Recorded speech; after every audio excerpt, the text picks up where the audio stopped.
Mr. Kalyan Chakrabarti. He is the CEO of Emmar India. Mr. Chakrabarti, thank you so much, sir, for joining us on NewsX. I have to, of course, begin by asking you your biggest takeaways from today's budget, sir. Thank you very much for having me on the show. It has been a terrific budget. To me, I think there is a strategic aspect of continuation of the 2047 Viksit Bharat vision, which keeps getting doubled down on by the government with each budget, and every time they come up with a policy, it kind of links to the larger picture. So I think at a strategic level, a 25-year vision kind of a statement keeps on repeating. So that's a good one. At a tactical level, quite a few things have come. Obviously, the allocation to the infrastructure of almost 12.2 lakh crores is a big deal. Creation of economic zones, city economic regions and things like that, which was hitherto unheard of. Earlier, we used to talk about lots and lots of roads getting made. Now we are talking about big quality infrastructure, which will make a huge difference to the numbers. Obviously, the ripple effect of all of that is going to be significant. I think for a rupee of infrastructure spent, about 3 rupees in the economy is what one tends to see. So I do see a positive for all the infrastructure linked sectors, including, of course, labor, but cement, steel, all of that should ideally see the benefit. I also see the vision wherein the universities and for women, the girls' hostels and all of that, which got talked about, that gladdens my heart. I think for the long-term growth of the country, that added with the focus on tier 2s. So, and that I'll probably reserve for your next question or otherwise. I see a significant pattern there, the tier 2, tier 3. And as a real estate professional, I get excited by that announcement.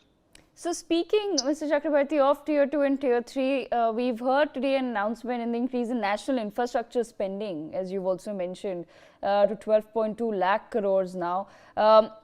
How does Emmar somewhere plan on aligning some of its future projects? And is there something coming up for tier 2, tier 3 cities of India as well? What are some of the sectors and areas you'd like to focus on?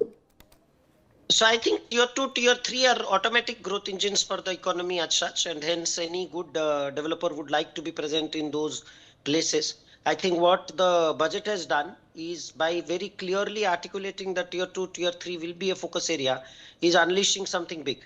Otherwise, if you were to see the country as such, from the British days till the independence times, we had 4 urban areas practically, or metros, which ran the show.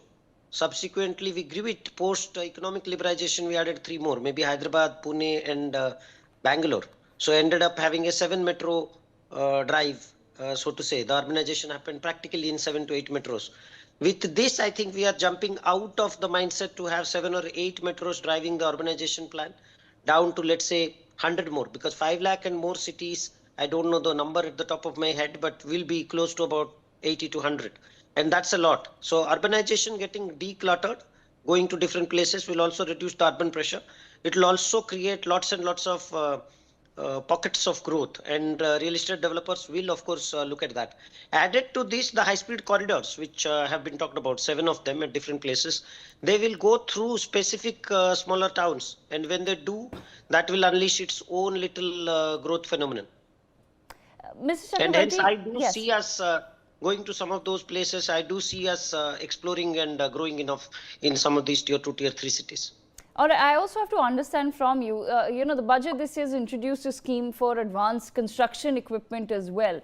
Do you feel that this would encourage Emmar to perhaps accelerate the adoption of precast or AI integrated building technologies in some of your launches that are coming up?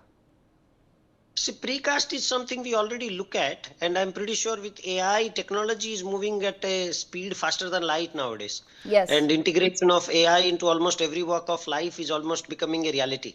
With India also encouraging the industry through this budget on semiconductor, AI and all of that stuff, the adoption, I'm pretty sure, is waiting to be snowballing into something large. We are excited. We are, of course, one of the industries which is slightly more traditional with respect to vis-a-vis other industries, but I do expect it to be a major fillip. We are looking forward to that. Robotics in particular, for example, in our space, I expect that to take off in the next few years. And AI, precast technology is a very old technology now actually, but printing, for example, 3D printing and all of that, I think will take off. This decade should turn out to be that defining decade. as far as technology use in real estate is concerned. And I must also understand, your perspective on some of the larger conversations that are taking place in our country. Do you feel that we've somewhere set the stage for India to deal with some of the trade wars that have been ongoing and that have really kept people guessing and wondering what tomorrow will look like? I think India's strength has been and continues to be domestic consumption, and this budget proves it again. We double down on our infrastructure spend and we keep our economy going with our own consumption and with our own investment. That story is going to be our security or our mitigation against any of these tariff wars. Having said that, I think in the last 1 year, India has done very good with respect to the tariff situation, closing the mother of all deals with EU, or before that New Zealand, Australia. There are quite a few FTAs that they have closed, and it is commendable. So I think in the turbid waters, internationally speaking, we as a country are doing as good as we can. And our economy, the strength of it, the size of it, the pace of growth cannot just be ignored by anybody. It's a matter of time. Right, absolutely. Thank you so much, Mr. Chakrabarti, for joining us on NewsX with your thoughts on Budget 2026. I have to